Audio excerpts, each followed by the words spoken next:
ஒரு அபிஷேக வேளையாய் என்ன செஞ்சார்னா தந்தார். லேலுயா. இந்த நாள்லையும் நம்ம பாடுகிற பாடல் மூலமா ஏறெடுக்கிற விண்ணப்பத்தில் ஆண்டவர் நம்ம மத்தியில் மறுரூபமாகி ஒரு விசேஷித்த அபிஷேகத்தை இந்த 2வது மாதத்தில் கர்த்தர் நமக்கு தந்து நடத்தணும். லேலுயா. விசுவாசத்தோடு நம்ம பாடுவோம். கர்த்தர் நம்ம மத்தியில் இடப்படுவார். லேலுயா. இரத்த கோட்டைக்குள்ளே நான் நுழைந்து விட்டேன், இனி எதுவும் அணுகாது, எந்த தீங்கும் தீண்டாது. லேலுயா. சுவாசித்து நாம் பாடுவோம்.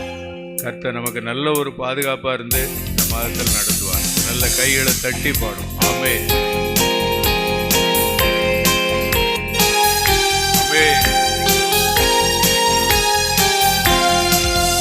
அந்த கோட்டைக்குள்ளே நான் நுழைந்து விட்டேன், இனி எதுவும் அணுகாது, எந்த